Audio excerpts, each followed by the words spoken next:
For those who don't know me, I'm Bill Kimball. I'm the superintendent of schools for Maple Run. I'd like to thank everyone for being here this morning. This is our annual meeting that we have with the Franklin County delegation. I'll have everyone introduce themselves in a second. There's coffee, as most people have seen, there's coffee and donuts. We're going to have a few students coming in, so once everyone introduces themselves, we'll have a couple students explain what they're doing here. There you are. Lisa, this is right. This is Tech Center. The official name, I always just think of it as technical education. It's career and technical education. Thanks, Lisa. My memory isn't serving me right first thing on a Monday morning. So thanks all for being here. I'll have you, James, or whoever you want to start with that. I'll start, and then we'll go to Ashley and we'll move around the table. So my name is James Gregoire. I am a representative for Fairfield, Fletcher, and Bakersfield.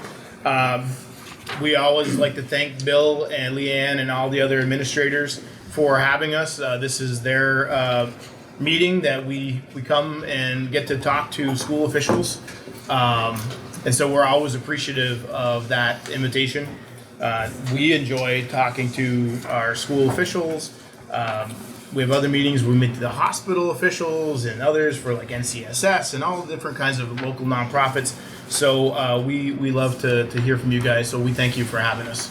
Ashley. Good morning, everyone. I'm Ashley Bartley. I represent Fairfax in Georgia. When I'm not in the State House, I work in human resources. So the school is something I'm very passionate about. CTE is very something that I worked really hard in endorsing it and continuing to work for. Hi, Lynn Dickinson. I represent and live in St. Albans Town. I am on appropriations. I'm a former trustee of BFA and then a school board member for BFA when it became Union High School. I'm currently a legislative trustee for the Vermont State College System. Good morning. I'm Joe Luno. I represent St. Albans City, Franklin Free, which is 2/3 of St. Albans City. And I am a 93 BFA grad, as is. I'm a 92 grad. He's a great, yeah, he is older than me, just for the record. I was born in '93. Whatever, Ashley. Thanks. Wow. Yeah. Oh, Randy. I'm Randy Brock. I represent Franklin County and Albert in Grand Isle County in the Senate, and I sit on the Senate Finance Committee and the Senate Committee on Economic Development, Housing, and General Affairs. Good morning, Senator Bob Norris. I represent the same areas that Senator Brock does. I sit on appropriations and I vice chair Senate Judiciary, and I'm not going to tell you what year I graduated. 68. I'm Carolyn Brannigan. I live in the town of Georgia, and I represent the town of Georgia in Fairfax in the Vermont House of Representatives. I serve on the Ways and Means Committee, which is the Revenue Committee. Taxes, fees, money from the federal government, all kinds of money coming into the state. We look at it, make sure it's correct, and that it goes where it's supposed to go. We don't, as a committee, have much at all to do with sending money out. So we don't spend money, we take money. And you know what? I'm a graduate also of BFA in St. Albans before the Tech Center was here. Well, at least not much of a Tech Center. It was 1972. With my mom. We recently, a couple of years ago, yes, with your mother, we had our 50th high school reunion, and more than half the class came. It was wonderful. Surprising how many of our members had passed away. That was kind of scary, but we had a great time, and we made a cash donation to the high school. So it's really good to be here. Good morning. I'm Matt Walker. I'm a resident of Swanton and serve in the legislature for Swanton and Sheldon. I think this is year 5 or so. I am on the House Transportation Committee, and I wasn't born in the 90s, and I didn't attend BFA. I graduated from Northfield High School and attended University of Vermont. So if we're going through education, that would be there. Thank you all for joining us this morning, and look forward to hearing what you have to say. I know we're having a couple other students here. We have Leah here. Do you want to talk a little bit about your experience in engineering, Tech Center, and BFA, and how that works? Hi, I'm Leah, and I'm a senior at BFA and a second-year engineering technology student here at the Tech Center. I'm planning to go to college to get a degree in mechanical engineering next year. I haven't quite decided where yet, but both schools have really helped me kind of find that pathway. In the tech center, of course, engineering technologies really helped me narrow down what kind of engineering I wanted to do. We do things like interview day and building resumes, which just helped me like focus on my career in general.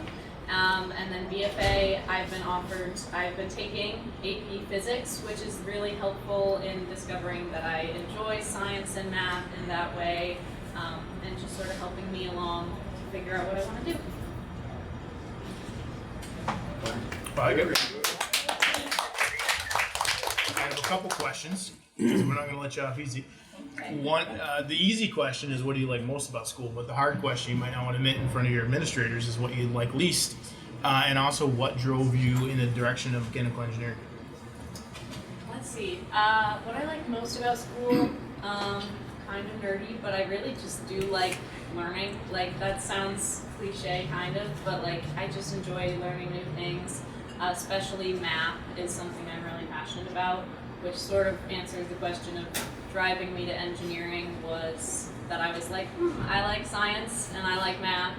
What can I do that combines both of those things? So I decided on engineering. And then last year in our engineering technologies class was our electrical engineering year. And that sort of helped me narrow down that that wasn't what I wanted to do in the engineering wise. Not because it was bad, it just wasn't my forte. So I was this year with mechanical and I'm definitely more interested in that route. My least favorite thing about school, that's kind of a hard one. I know. I don't know. Just I feel like it's sort of give and take depending on the day. Like if maybe a teacher isn't in a good mood that day and isn't like as available to help, then that can be difficult sometimes. But I don't think there's anything that stands out as like a glaring thing that I'm like, I really don't want to go to school because of this. Well, thank you. And just my follow-up, I would say, don't ever apologize for being, quote, a nerd and wanting to learn. We need a lot more. I say this and I get myself in trouble. We need a lot more people who are interested in learning and for the sake of learning because we don't have enough. Yeah, Bill, I don't know if I direct this to you or to Lisa. Or to Just the shoot guys. it out, one of us. There's Okay, plenty of because us around. one of the issues with the vocational center is that the way the schedule works, it makes it harder for kids to take the more traditional college prep things. You're talking, this young lady's talking about taking the AP Physics, you know, because the blocks of times are so large for the CTE programs. How does that work? Has that been improved? What's the situation with that? So, Lisa, is that for you? Well, I can just say that the way that we have the schedule set up and the way that dual enrollment credits are available is that it provides the availability for students like Leah to actually take advantage of what's going on at BFA as well as take advantage of what's going on at the Career Technical Education Center. So for example, if you're a medical professions student, you can still take the classes you need at BFA, but while you're in the medical professions program, you earn up to 15 college credits when you graduate. 20. Yeah, Oh, 20 now. 20 I would even be more direct that the schedule is aligned between the two. So I think many of our students, it's really like missing 2 blocks of the BFA schedule to come and take a tech center class. Yeah, Not yeah, always, that's and that I think is what we thought we have some more students here that can speak to that now. About how that works, and then I don't know if you would want to chip in at all with Cold Hollow. That's one thing I was going to mention is that we have a great partnership with Cold Hollow and how that works for over there. I know why you're asking. When we first began, we struggled with that it was difficult for kids to get the courses they needed. But we have aligned our schedule across both of our high schools, and so it is about a 2-block commitment if you go to the CTE center. But we're also strategic in the type of courses. If there's an upper level course that a student might want to get, we make sure that we're strategic. If that's typically a junior year course, we would put it on that other half of the day with juniors would be in the building. So we've been very strategic about making sure where they land. And we also have courseware and dual enrollment, so kids can take those same upper level courses in a variety of flexible ways. So they're circled together. Okay, so with the dual enrollment, when Leah's taking AP Physics, is she doing that as part of a thing with Central Maine Community College, is that like you're getting college credit for that, or are you doing it like with the regular physics teacher here in the school? I'm doing it with BFA, so it's with a regular physics teacher, and since it's an AP class, I can take the test in May, and then I can get possible college credit for that. The Tech Center is offering me separate college credit with the engineering technology class that isn't related to physics. So Lynn, we have 7 periods now.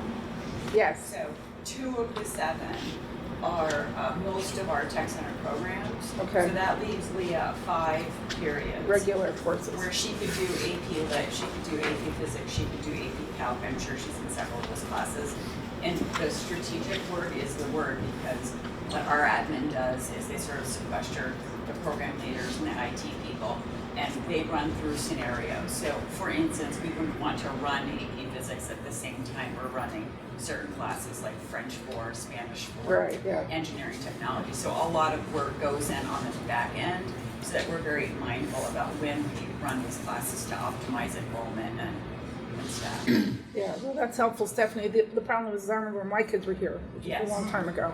Yes. If they wanted to take something that was like, there was a technology course that was actually very, very good. And they wanted to look into engineering. You couldn't do it if you were going to be in the regular college prep programs and in the certain kind of levels. So you're coordinating it more now Yes. between the two. Yes. And I love sharing this story. My son is a 3rd-year biophysics PhD at UVM. And when he completed high school, I said, Brooke, what would you do differently? And he said his biggest regret was not doing auto. Yeah. Because in engineering, it would have benefited him to better understand hands-on the function of machines Yeah. and engines. Yeah. Because he felt that he was at a disadvantage in that way. Right. So probably 10 years ago, I would say a team of people started looking more strategically about when we actually run our classes, coordinating that with the Tech Center. Yeah. Okay, So, thank you. I just wanted to, we have some other students that have come in, so I'll have you guys introduce yourself, explain the program you're in, what class you're in, what grade you're in. My name is William Billings. I'm a sophomore, and I'm in the GIC program. You might want to say what that is. It's like Geometry and geometry and construction. It's like a construction class with it also gives you geometry credit. It's like a math class intertwined into it.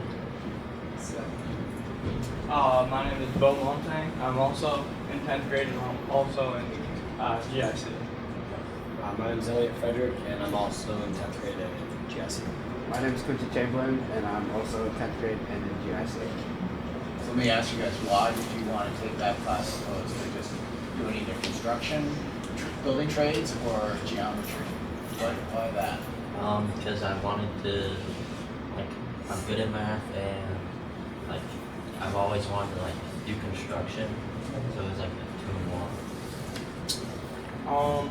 For me personally, when you do the GIC, you don't have to take a geometry credit, or you don't have to take a geometry class with BFA, so it's easier. Plus, it's a good way to get, because next year we'll be in BT2, so it's yeah. BT2 is building trades 2. Okay.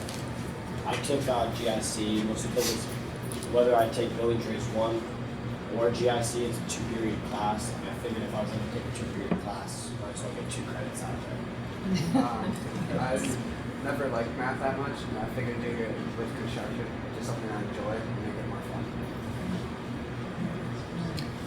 This is probably for Leanne or somebody actually. So a million years ago, as Joe so nicely said when we graduated, that was building trades and building trades math. Is this like an upgraded version of what was called building trades math? It sounds a little more intricate than what we did, but is that what it is, or? Yes, so a million years ago, it was embedded. So building trades had embedded, which satisfied a graduation requirement, and it wasn't transcripted. In this case, it's an actual geometry transcripted credit on the high school transcript. And so for the gentleman here, what kind of, can you give us some examples of what kind of problems you do with your math? I can picture some in my head as a builder, but What do you got? Like measurements and stuff. We got a square building. Yeah. So Like measurements of like how long wood needs to be, stuff like that. Well, I would say that it's kind of separate, but like we do our geometry like right next door actually, and we're also in the shop half the days, and we're doing. I'm pretty sure eventually we're gonna build sheds. We all learn how to frame a wall, and we have to find out like where all the studs need to be, and we did most of that next door in the geometry room. So. Thank you. Yeah, most of the math problems I'd say they are separate from the construction part, but our teachers do find a way to mix and mingle them together. They already said it. Got the easy job going last. Thank you guys. So just to clarify, the BFA math department is intricately involved in the teaching of the geometry standards. And so they're the exact same standards that a student would be learning in the classroom. And as they said, they do part of their work in GIC and the classroom, the other part of it applying it, but they're assessed for the same standards. Thank you. And our NBU students are also able to take the GIC and honor the math credit too. So we're very happy that we're able to expand it outside of BFA and Fairfax. So yeah. Thank you. Thanks, guys. Are there any more questions for the students, or they can stick around? But I mean, I have the same question for everybody, but it's whether they Yeah. want to say it is like, what do you like most about school and what do you like the least? And it seems like a trite question, but it's not, because the more I think as teachers and administrators that we know about what the people we serve, the better we can serve you. No detentions, don't worry. I kind of like what I like most is like the people and like people in my classes. Like you can like talk to them and nobody's like mean or anything. Just you can actually have a conversation with them and work with them. Yeah. That's what I like most.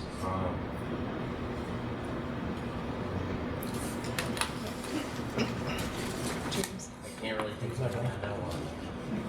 Carol, you'd ask him. I'm not close.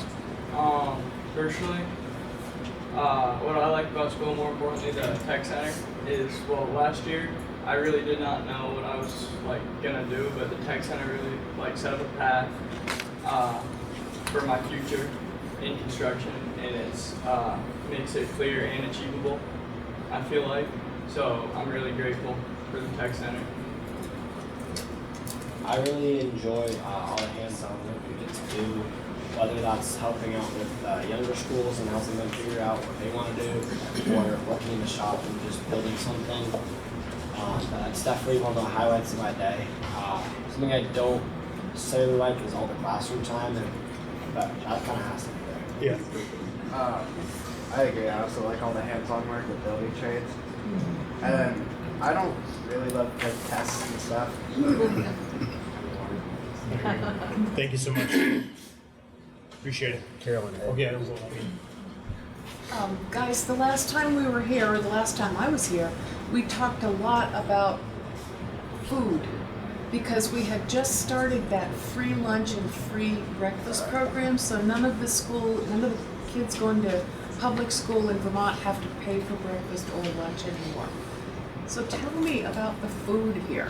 Is it good? What do you have for lunch? Do you eat lunch? Do you eat breakfast? The food's like at BFA, it's all right. It's not the best food, obviously, but yeah, I eat it.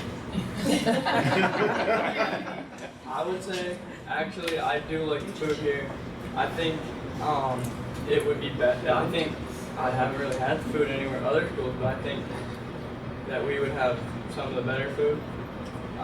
There's a couple of MVU students that go here, and we have breakfast together, and they're always saying that our breakfast is a little bit better than what they get, so.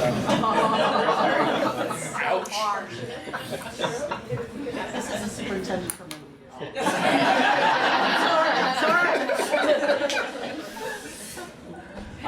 Yeah, I'll eat the food. It's definitely a step up from, say, Tech, my middle school. Only thing I can complain about is some of the portions are a little small. That's it. Tell me what kinds of things they serve. They serve oatmeal. It's like a range from like we have like a nacho bar. We have like chicken bites. Sometimes they'll like make sandwiches. Breakfast is usually like a bagel or a croissant or English muffin sandwich of some kind with other options like cereal and juice. I like the buffalo chicken wraps. Thank you. Bill? Yes. I have a question. I got actually two questions. I'll do the first one. I'll ask Lisa this one. Adult CTE, how is that working? How many students, adult students are in the program? Are they here during the day? Are they here at other times in the evening or whatever? I mean, can you talk a little bit about the adult CTE program, the workforce development piece, and what you're doing? Sure, and after I answer that, we do have students from the Human Services program here. So then, gentlemen, you can shuttle out, and then they can shuttle in. Thanks, guys. Thank you, guys. Good day. So for the adult CTE, we serve close to 250 adults throughout the year. And adult career and technical education means that anybody 16 years or older can take a class through us, either online or in person, and it typically happens in the evening or on the weekends or online, not during the day. We are having more and more high school students take advantage of the adult career and technical education courses such as CDL, LNA, which is licensed nurse assisting, phlebotomy, welding, dental assisting even. So we're having, like I said, we're having a lot more interest. We're having a bigger problem finding funding for that interest. So my message to you today is whatever you can continue to do in your positions to ensure the money continues to flow to our Franklin County students, because it's stopped. And so we just recently had a meeting with Commissioner Smith at the Department of Labor, and they're going to take a look at how they are distributing their WIOA funding throughout the state. It's showing that Franklin County is taking up a good chunk of that funding, which is great. Our students are hungry, but they stopped the money flowing to us because we're taking too much money. So now they're going back and they're reassessing how they're distributing their funds. So that's a message to you today. If you can help us loosen up some money for our students, adults as well, to take some additional training.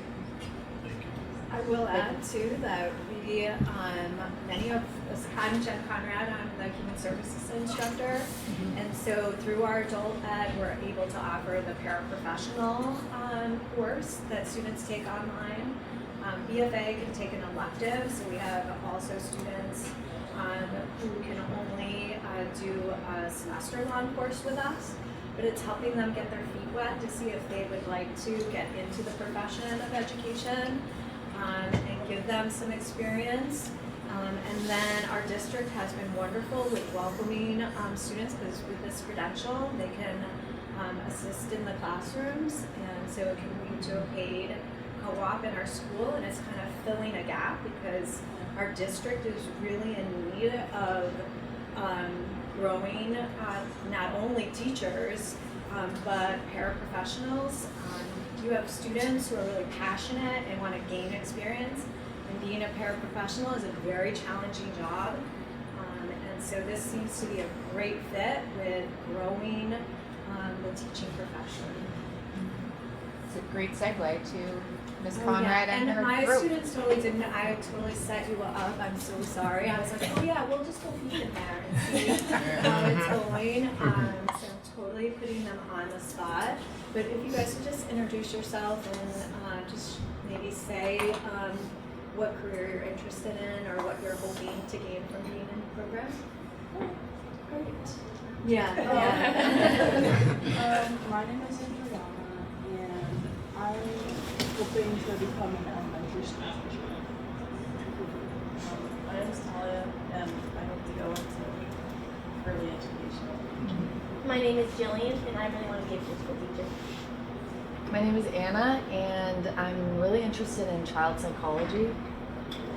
I just have a quick question. What is the programming within the Human Services program? Yeah, Like, what it's really broad, and we get asked that quite a bit. Yeah. I think most high school students don't really understand what human services is, and the scope of the program. What we try to sell it as that it is vast and working from early ed, birth and early ed, all the way through the lifespan.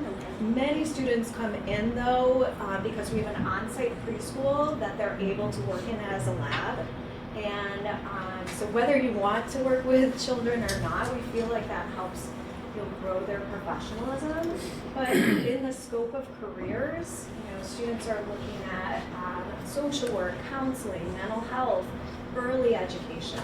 But many of our students, which education is not part of the human services grant, and so more and more we're having that discussion about how to include that in our pathway.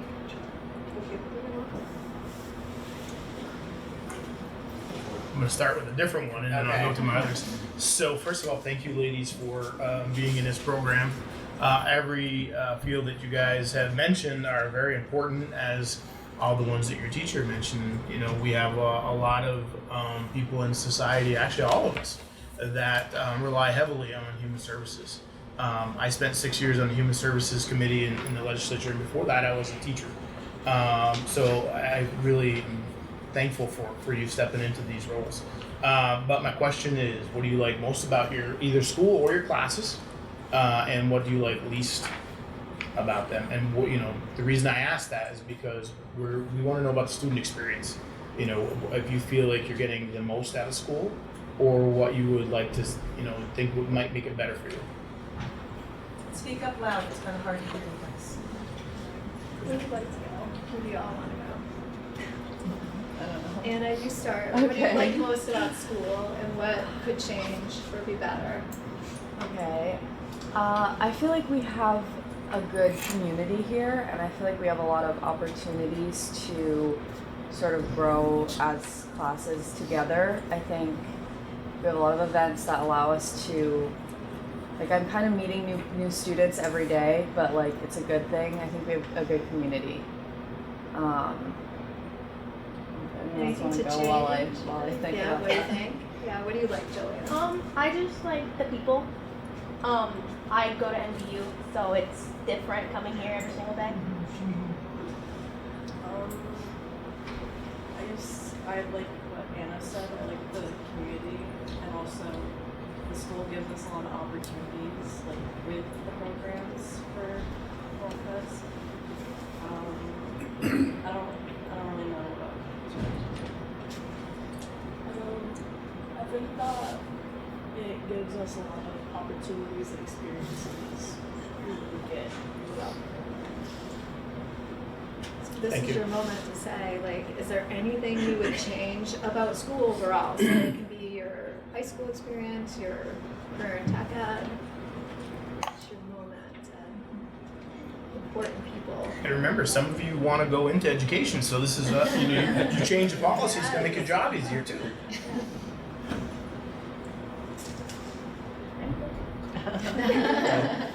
You got 4 years to think about it. That's right. Okay. Thank you. So, just open up to questions. Andrew, at that point? Yeah, I had that said, yeah.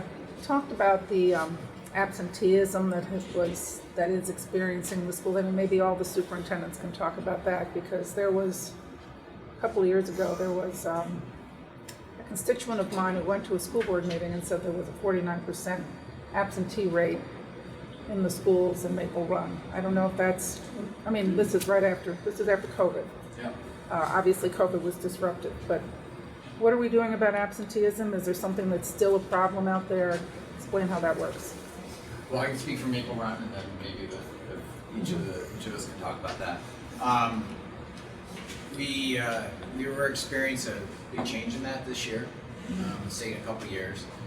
There's two things I want to make sure we talk about because this is what gets confused and was confused in the Digger article that happened a couple weeks ago. That even the reporter got confused. There's absenteeism, which is defined as the federal by the feds as being in school 95% of the time, and then there's chronic absenteeism, which is being at school less than 90% of the time. And those two things get confused. So I'll talk about chronic absenteeism and absenteeism. At Maple Run, I haven't looked at, I'll be seeing it on Wednesday actually, because we're reporting to the board where we are mid-year. But back in December, we were looking at it, and we had been staying around somewhere between 50 and 52% for the past 3 years for kids here at that 95% or above rate. We were now almost close to 70% this year. And a lot of our work has been working on social emotional learning and a sense of belonging. And our kids are telling us, I think you kind of heard this already this morning, is they talk about how much they like the people around here and how much their relationships, and that's what brings the kids to school. And you got to get them to school first. So if you have a good relationship, and we've seen that in our different questions. And so we had about a 17% gain as of December. I'll see later on in a little bit. Our chronic absenteeism has changed from about 28%. We're now down to about 22%. I know there was a presentation at the legislature, I think it was in House Ed, the past 2 weeks that talked about there being 1 in 4 students are chronically absent. We're a little better than that. And a lot of that work, we change that 1 student at a time with our homeschool coordinators. Yeah. And it's working with the family, and it's not necessarily the student's fault that they're chronically absent. Do you have like data that shows what different different causations of why people I are don't have chronically that, absent? James. I wish No. I did. Sorry. I talked to my homeschool coordinators and Polly and John and Sarah who are here for BFA, or Leah and Lisa might be able to give you some of that anecdotal, but it's all over the place. And Yeah. it seems like the way we solve that is 1 student at a Yeah. time. Thanks for making up with my colleagues. I can say from what we're seeing in our MTSS meetings, multi-tiered systems of supports, is that the students that we're finding are the most chronically absent are really dealing with a lot of mental health challenges that's preventing them from engaging in a large school environment or sometimes even leaving home. And so, over the last few years, BFA has really beefed up the amount of social emotional support that we offer students. We have 3 social workers that are working with students, 2 of which have caseloads, and the 3rd who is always available for students to drop in at any time. Our guidance and counseling departments are also working one-on-one with students. And as a district, we've been working to track the social emotional health of our students through surveys. So we're able to use that data to see what we can tweak in order to really help this environment be more friendly and accessible to students. I think we've seen across the country that mental health has really increased, especially in the youth populations. And so we're really trying to use the systems of support and data in order to make school a more accessible place for students. Thank you. I would just say that our attendance numbers typically are in the 90%, 90-95% for our schools overall. I don't have the data of like what percentage of kids are at the 95 versus at the 90, but generally speaking, it's about connections and relationships. And when we have students that are unable to attend school, typically it is for anxiety and other reasons. We work with them on an individual basis with the families. We adjust the schedule. We get you into the building for one block a day to start to build some confidence. I think where the struggle is if there isn't the connection between the family and the school, the family, and we get to a place where we have to find truancy, and that truancy process probably doesn't do much to move. I think it's more of the work that we can do in the school, working with families to help get them exposed, help get the students into the building here. Once they're there, they can make the connections. I'm Lynn Cohen, I'm the superintendent for Franklin Northeast. We've done a fair amount of work on, we try to reframe it to students attending school. We were part of a grant through Lerner College of Medicine with Dr. Heidi Schumacher. And there were a few schools around, or a few systems around the state that were a part of that. We have family engagement specialists that we use some of the ESSA reinvestment money. We have a few of those across the system that work directly with students, families, and schools to try to re-engage those learners. I will say that I think you hit the nail on the head when you're talking about mental health. That is one of the primary drivers of why some students struggle to come to school. I also think, I'll echo what you said, we're more strategically working on building some of the social emotional skills that students are not coming to school with, and how we can better support them in school by helping them to develop those skills. I think that's helping. We've seen an increase across the board in attendance for our students.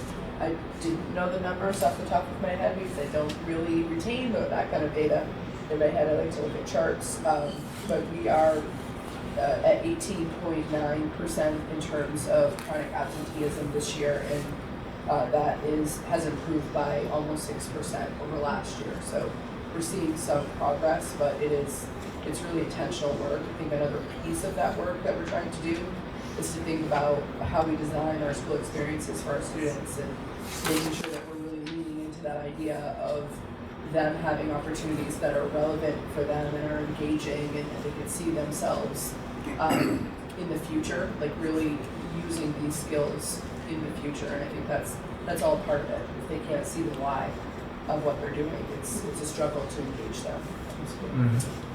And then Julie Redenbaugh, Superintendent of the Missisquoi Valley School District.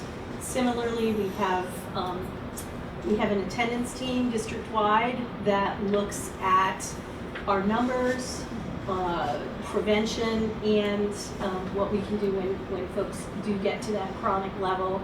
We have social work services, mental health services. We work really, we have a wonderful student engagement coordinator that works with families. Will be in the driveway trying to get for kids who really struggle.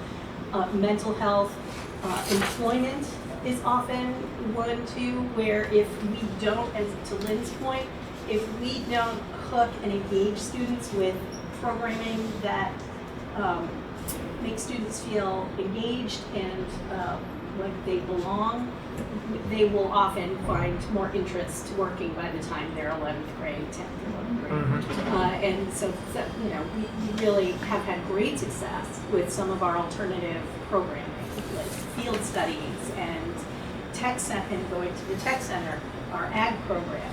So there are other opportunities. We're trying to expand those and use flexible pathways.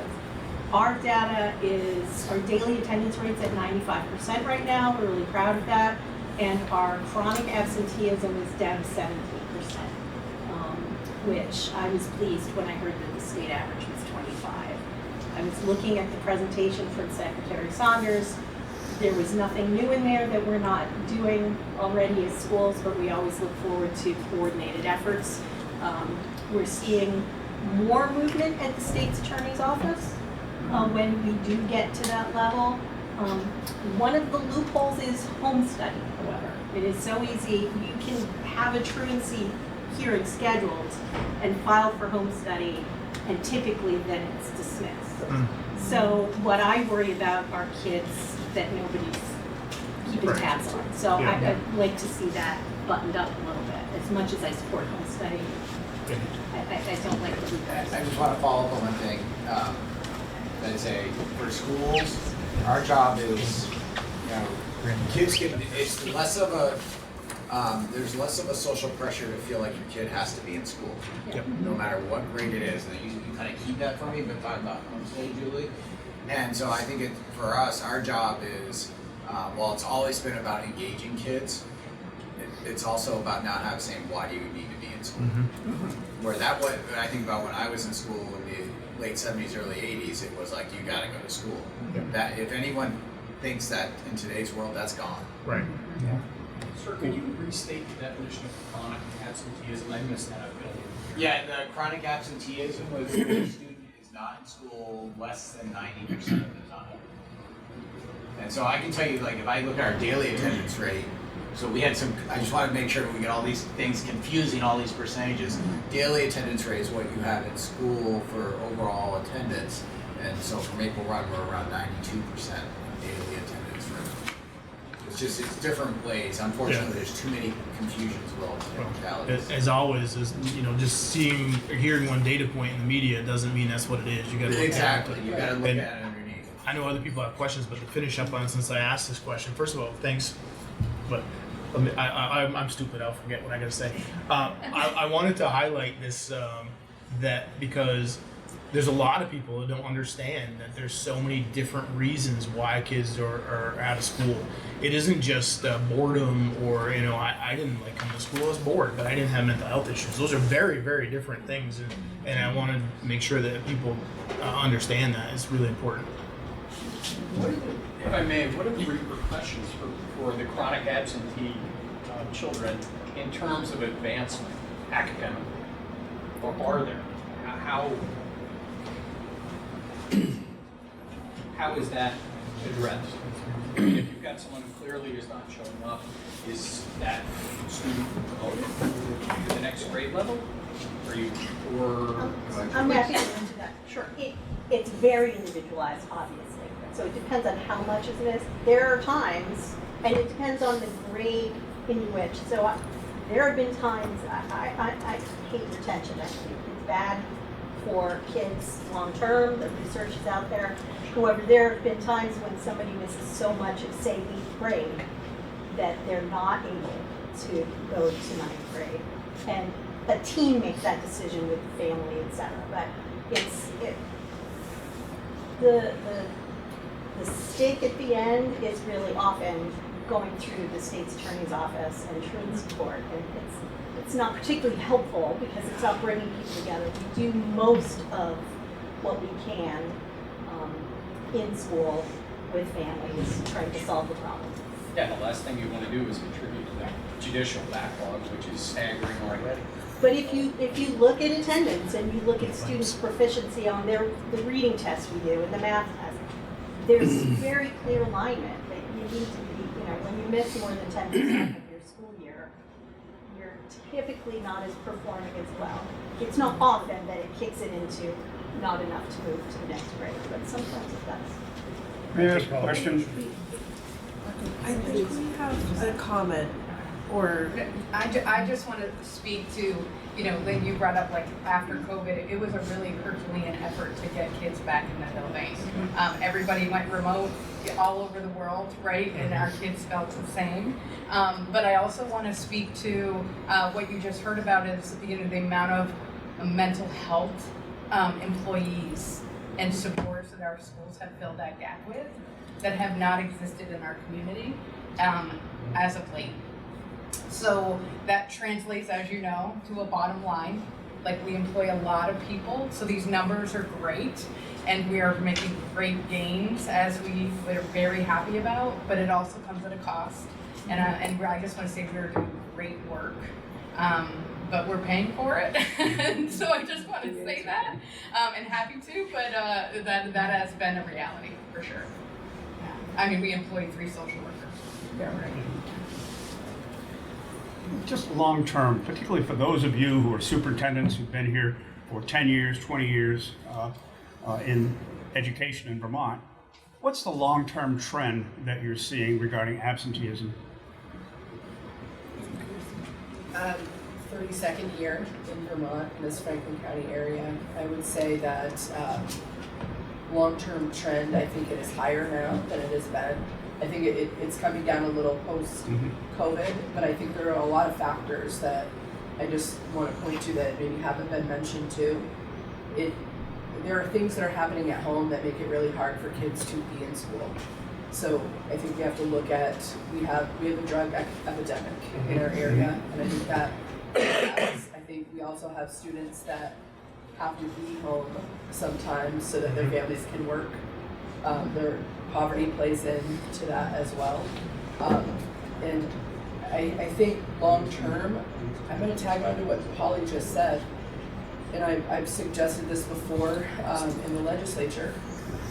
What we're doing in schools is pretty drastically different than what we were doing 30 years ago. We did not have all of the mental health services embedded in our systems, and that has we've done that out of necessity. I would say more over the last 10 years than ever before. And we have positions that we've never had to have. I think that this is no judgment of our local mental health agency. Their funding has been pretty flat for a long time. And so we've had to build supports and systems because it hasn't been available to us. So I think that when I think about those changes over time, those really stand out to me. And I think that those are areas as a state that we have to continue to make better for our kids, for future well-being of our communities. I failed to introduce myself when I spoke last time. John Tigg, Superintendent of Franklin West. I'm going to shift back to CTE. I'm the one superintendent that's sort of the odd personality in Franklin County, in that my Fairfax students are assigned to go to tech centers in Essex and Burlington. And I don't know, probably 8 or 10 years ago, started working with Leanne to provide opportunities for our students to attend Northwest Tech Center, because it's 15 minutes away from the school and it provides additional access. Unfortunately, the miscellaneous education bill that was passed last year changed our ability to access, for my Fairfax students, to access the Northwest Tech Center, so they won't be able to do that. I've been petitioning the Secretary of Education to add Northwest Tech Center to the catchment area for so that my Fairfax students can continue to come here. I'm not saying we'll pull out of Essex, we'll pull out of Burlington, but we want to come here. But doing that with resistance is that I basically try to close down the Center for Technology in Essex by having half a dozen kids have access to a tech center that allows them to be in their school for more than half their day. If I send them to a half-day program in Burlington, it's really 3/4 of the day it takes an hour or more to get there. So I'm just running into struggles trying to get my students to have access to tech center education. Not trying to change anything, not trying to put anybody out of business, but just trying to provide opportunities for kids. And unfortunately, it's a struggle. Hear all of the, like tech center and tech education is great, but when it comes down to like, hey, can I get half a dozen kids or 10 kids to be able to come here? Yeah. And it's roadblocks, and it's been an ongoing, I don't know, at least a 2-year battle, and I'm 6 months into it at that point, so I'm just frustrated with the fact that my kids can't access tech center that's 15 minutes away from them. So if you can help me with that. I don't have an answer, but my question that I wanted to ask and make sure that we're asking before we leave is, what can we do for you? What is, like, if you could say this is the one thing you would like us to work on? John, I'm not in the education committee. I don't know what I can do, but I'll absolutely work with you because I think it's what's best for our students. But it kind of goes to everyone. What do you need us to do? Where do you need our voices the loudest for you, your students, and your employees? That's for everyone, not just John. I'll ask others if they want to go first. I think the CTE bills that are going to be coming in front of you, I think you're going to want to look very carefully at that. There's some conflicting plans out there, but we talk a lot about the need. We want to expand tech center education in our county. We have 3 programs in this county. The MVU is a comprehensive high school, so we're not allowed to receive students from other schools, but we are still considered a tech center. We really believe that some way that kids could access all of it with a satellite program of some way would really be a benefit of, for all of our students. Leanne talks to us all the time about opportunity. There are programs that are full and there are programs that don't have wait lists. And a lot of that has to do with staffing. If we could collaborate, it's really hard to find someone from the trades to come into education, which is quite a pay difference. Yet, even if they're passionate about sharing the trades with young people and building the profession, it's so needed and something that's of great interest to so many of our students. So those bills are going to be very important. We really want to strengthen CTE. And I'm not here to speak to the contents of one or the other, but hopefully lots of testimony will be taken. So what do you mean by strengthen? Is that more appropriation, a bigger amount of money, or what do you mean? Maybe I should let somebody else speak to that. Our program gets very little appropriation because it doesn't get a Perkins grant from the federal government for the way it's structured. But just the idea, for one thing, John's circumstance, I think if I believe the bill has a financial structure that instead of MVU budgeting tuition on an estimated number of students to go to various programs, it would come right off the top. So I think that is from the Ed Fund. I think that is helpful for some schools, because some schools don't want to encourage their students to go into tech education. We have not done that. Our board has really strongly promoted tech center education for our students. But finding people, cooperating, you can't, there are more barriers than there is cooperation with the current separateness of everything. And it's tricky. So the ability to collaborate and for kids to flow more easily is, Yes. yeah. There you go. Oh, okay. What I would add to what Joe said is, I'm concerned about CTEs becoming one entity. We just call it that. That's been talked about, and I think that I've had Senator Brock, you were just asking about career. Through my career, I've worked in 3 different CTE regions, and the one that's here in Franklin County is probably the most integrated I've seen of any high school, and I'm afraid of that being torn apart. And that's because of how CTE is structured differently for different CTE centers. Having worked in Washington County with the Central Vermont Career Center and Vermont Technical and Memorial, it's different, and the more high schools you have flowing in, the more complex it becomes. So that's a detriment, I think, for the Vermont system.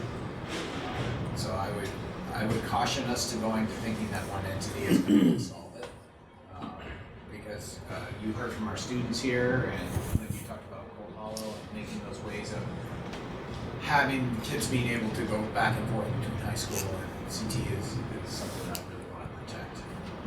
Makes sense.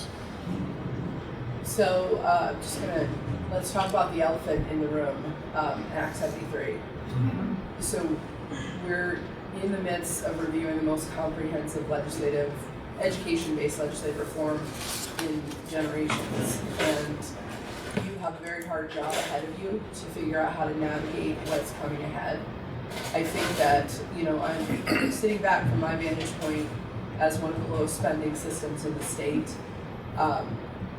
And I feel an urgency to do education a little bit differently in Vermont. And I think most people do, but I think the hang up is that no one wants to give up anything in order to get there. So I think that you're contending with shifting to a foundation formula, you're contending with bills around caps to education spending for the next couple of years, you're contending with discussions around district consolidations. And you have a whole lot of people that are saying, don't change it, don't do that. So when people are saying that to you, I hope that you will remember that we already are in an educational system that doesn't provide equitable opportunities for our students, and some students are disadvantaged by their zip code. And that isn't what it is supposed to be in Vermont, and that's what we currently have. So no one's going to come out of this, no matter what direction you go, feeling like they're really happy with all the decisions. But I think that if you can address that fundamental issue of kids in Vermont deserve to have an educational opportunity that's substantially equal to other students in the state, no matter their zip code, then I think that you're going to end up making the right decisions as we move through. You're going to have a lot of people advocating against those things. And I hope that you will just keep that in mind, that there are already currently students who are being disadvantaged.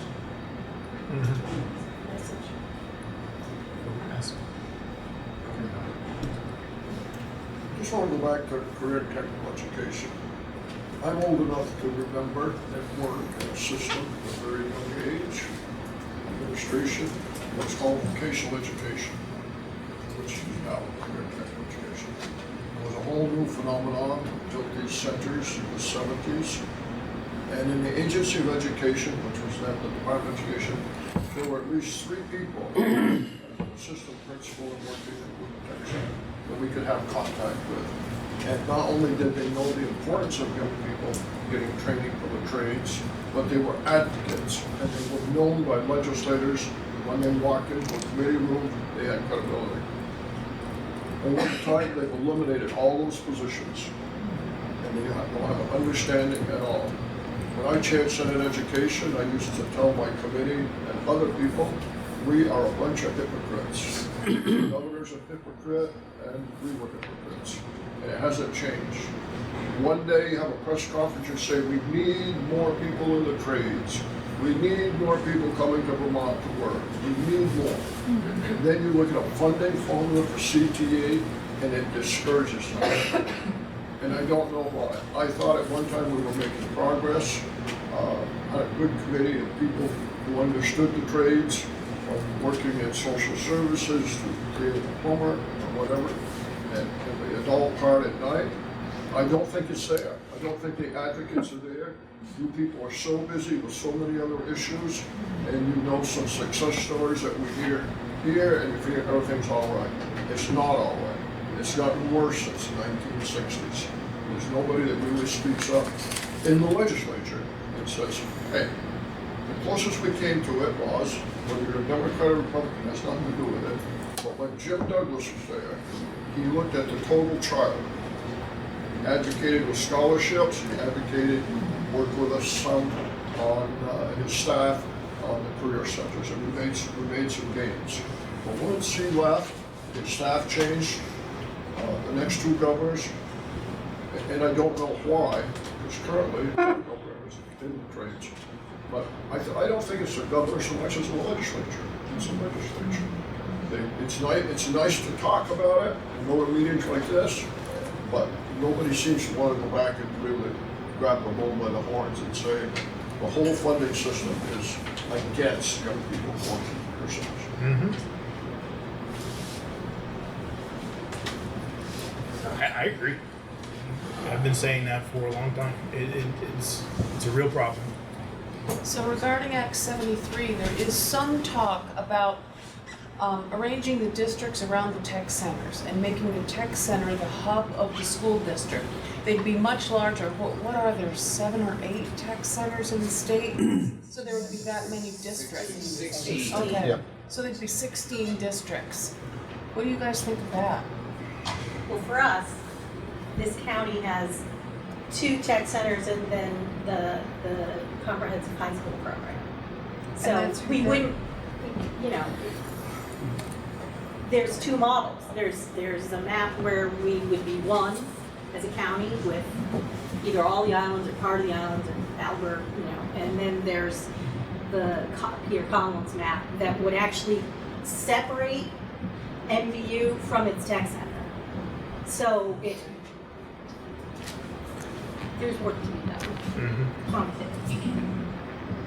For me, I agree with what Lynn said on the equity piece.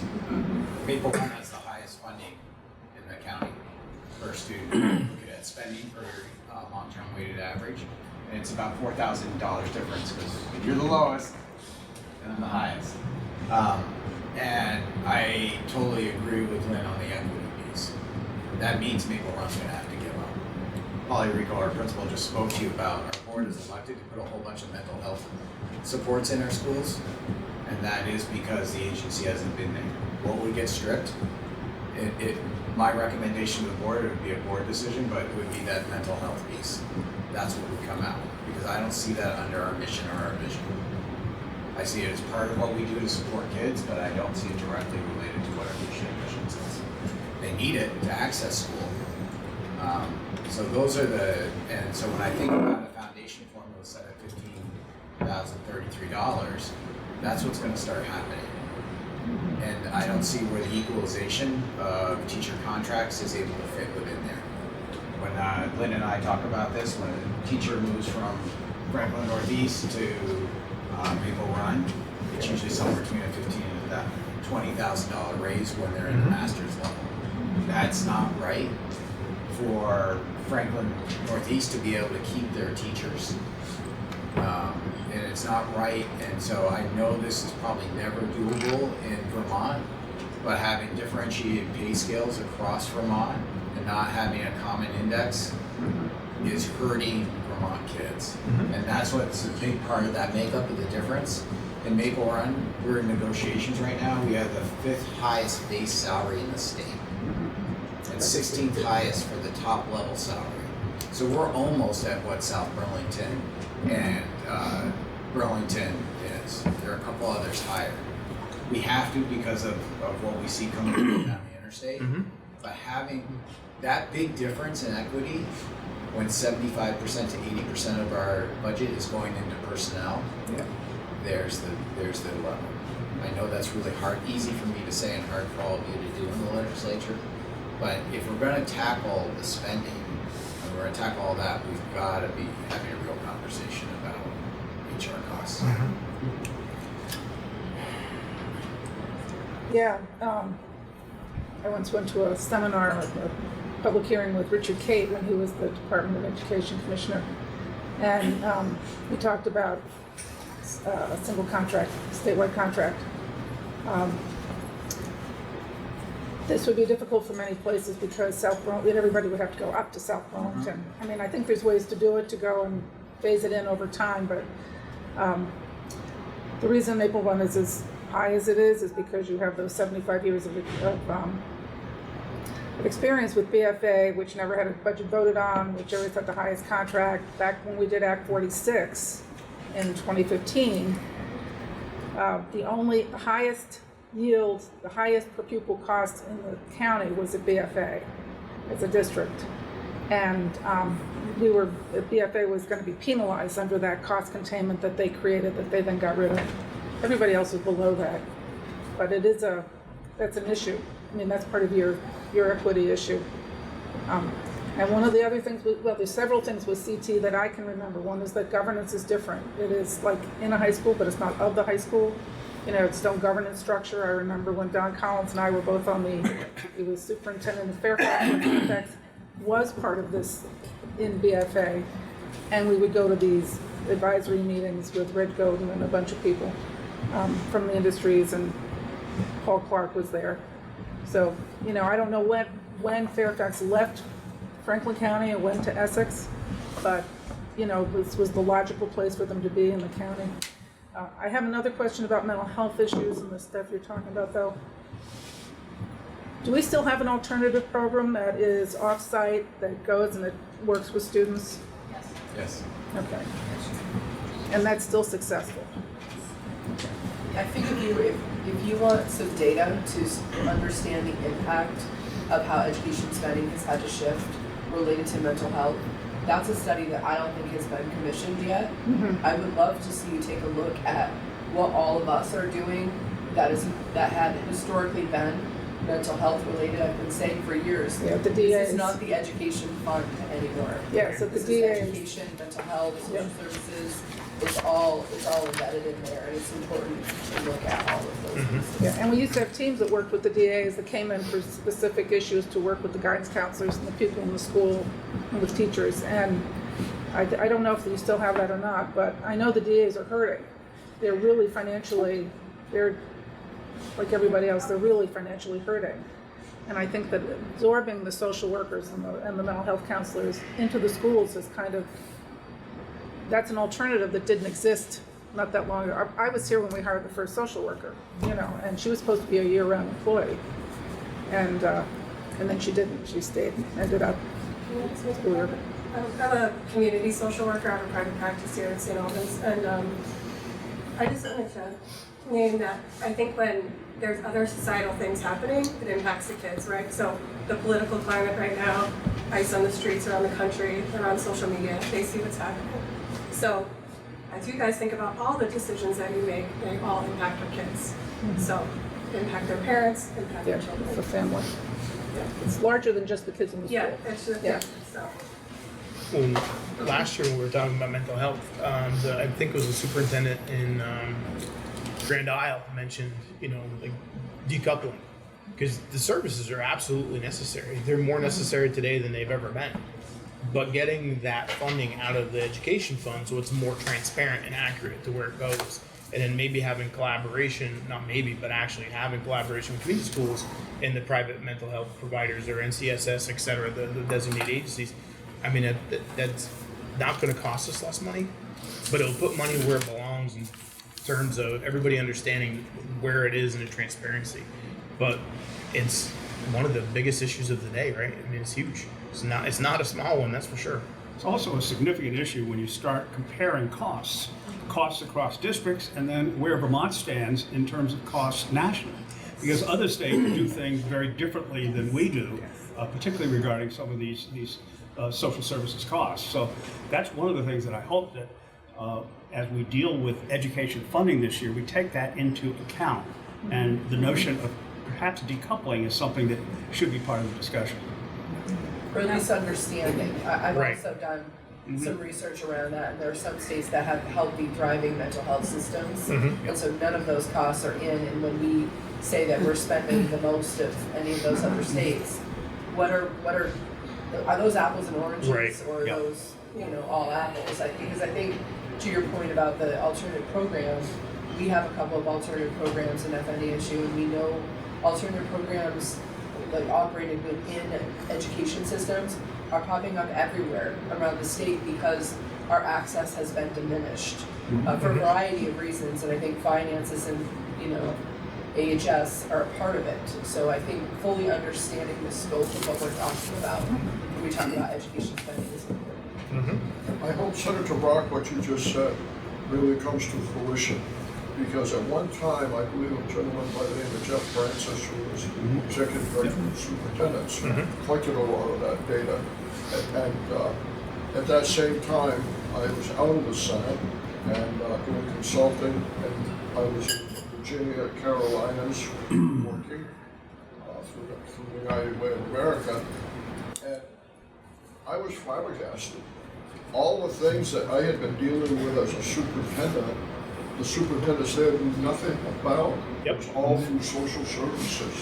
So if you people can get to the bottom of that and break that out, there are millions and millions of dollars that go on the education fund that are not related to education. We've been talking about it. But important to our families so the kids can get to school. And I'm going to tell you, I don't think it's that difficult.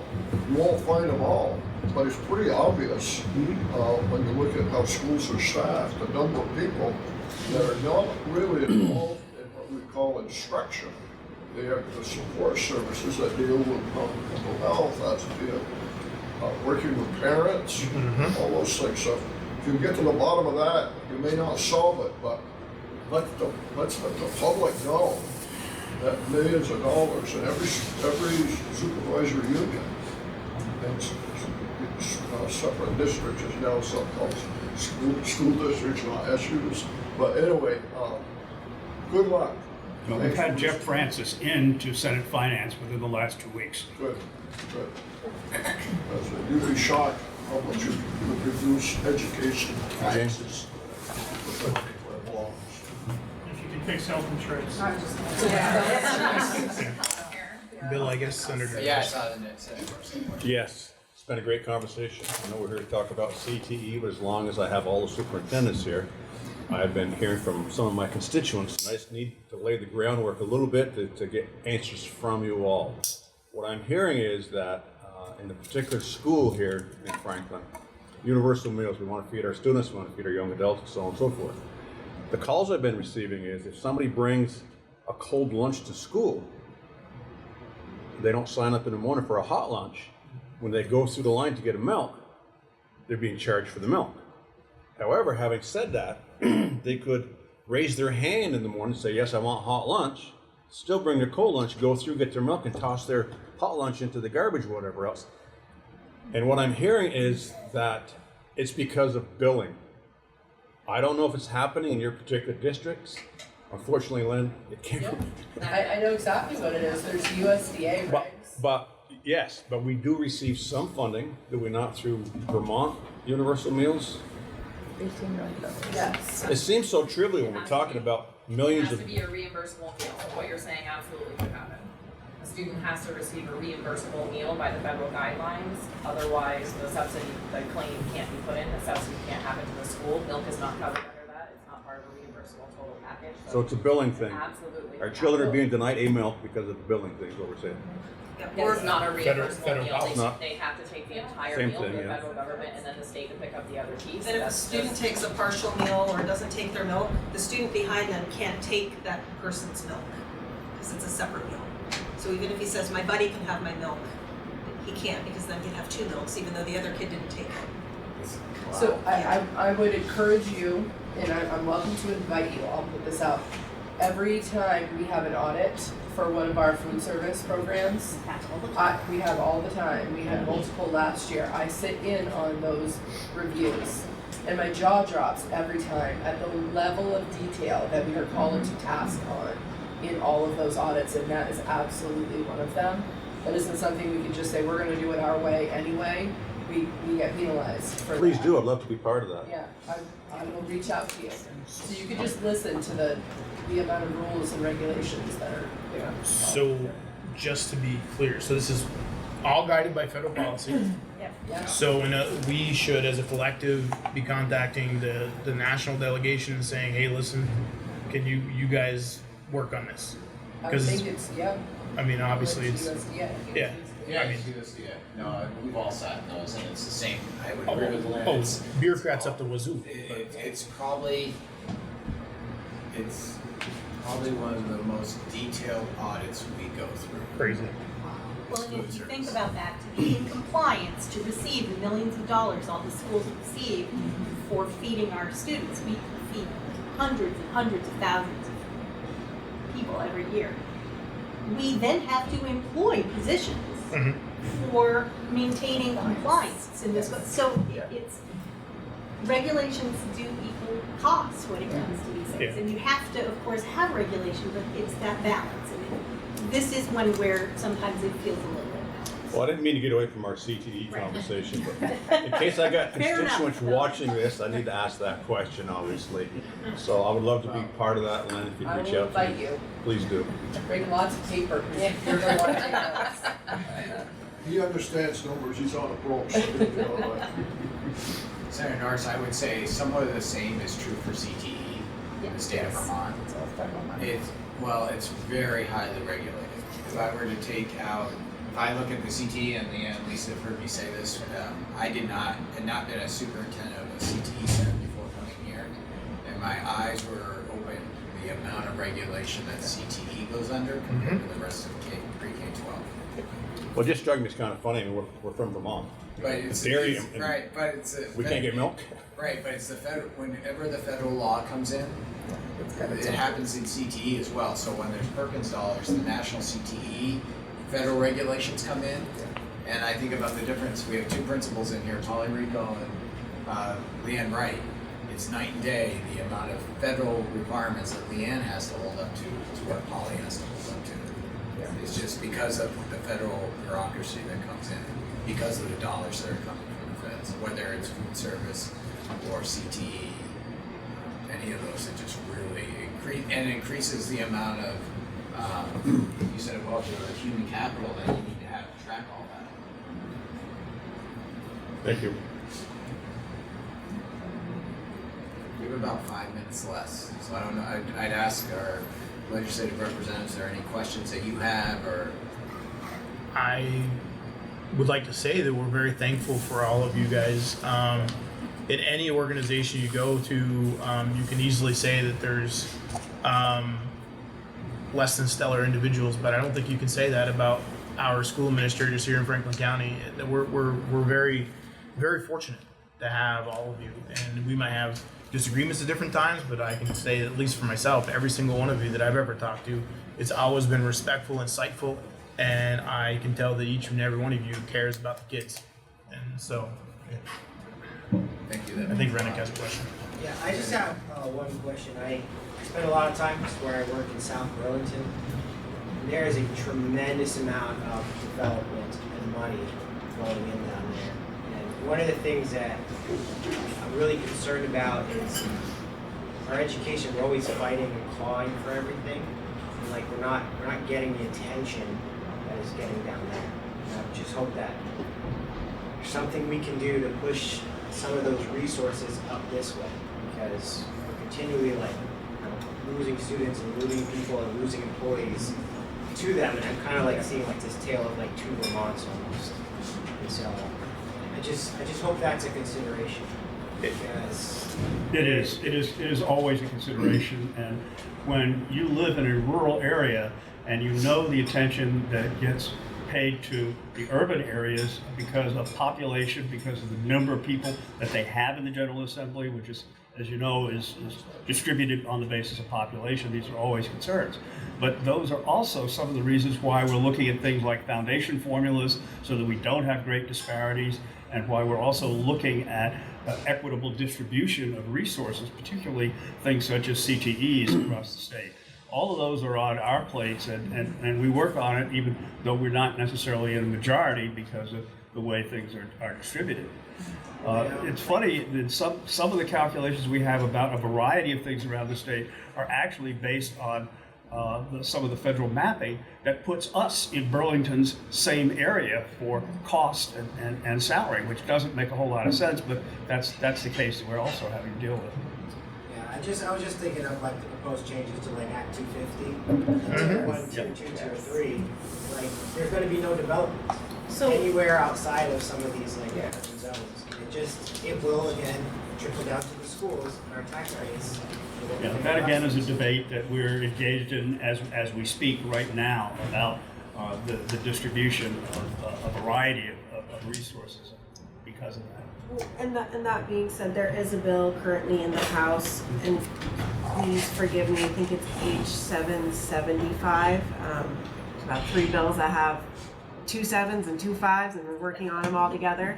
But specifically, it's a rural financing bill on how we focus what we've done in the past that we know has been successful when it comes to development and housing specifically in urban areas, but knowing that we don't necessarily have that capacity. So it's looking at municipalities that have fewer than 5,000 individuals, fewer than 16 units of work.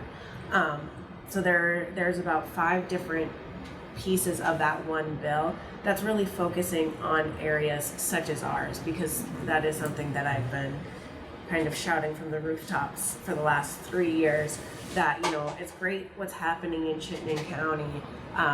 You know, I love to see it, but how can we make sure that our rural towns aren't forgotten, or even worse, not that they're forgotten, but they're left.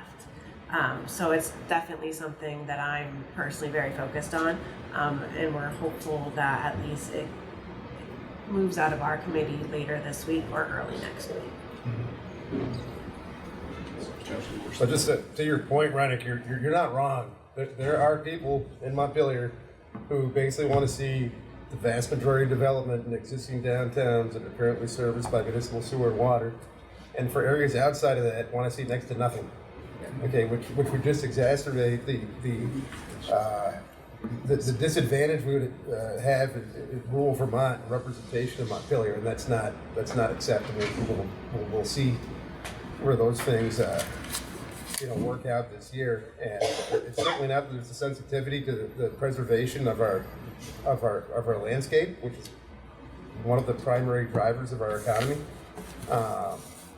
But there needs to be consideration for communities that don't have municipal sewer and water right now, which is most of them.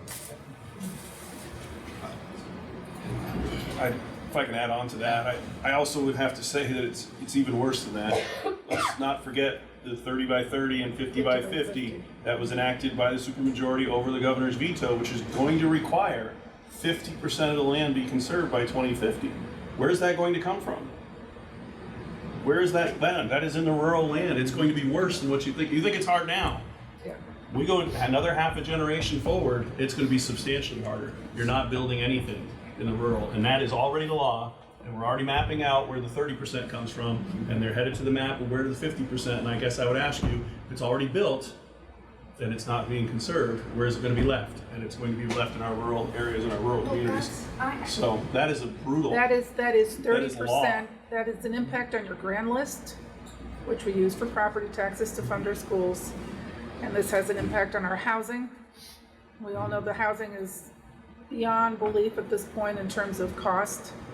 So this is that was done in 2023, 24, and it's on the books, and the land use, the LURB, Land Use Review Board, is doing it work now, and they'd like to go and modify it, but they were told they couldn't do that with the rules.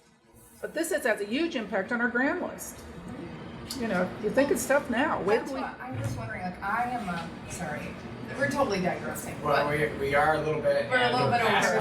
9:30, so I'll Right. let everyone have But their I was time. just gonna So, say, like, I reap the benefits of current use, right? And I'm surrounded by hundreds of acres of conserved land. I love it, that's why we right? But when we're talking about property values as part of the funding formula, like, we're devaluing our property, which, again, I reap the benefits of. I want to just be so clear. But I always wonder, are they thinking of this? And I'm sure you are, but I said. You said that, James, I'm just trying to get us to. I have to be the dentist at 10, but this sounds more painful than this. Well, I'd like to thank everyone for being here, just because I want to keep our time. You can stick around and have conversations if you'd like. But thank you so much for being here. Thank you for having us. We really appreciate it. Can I take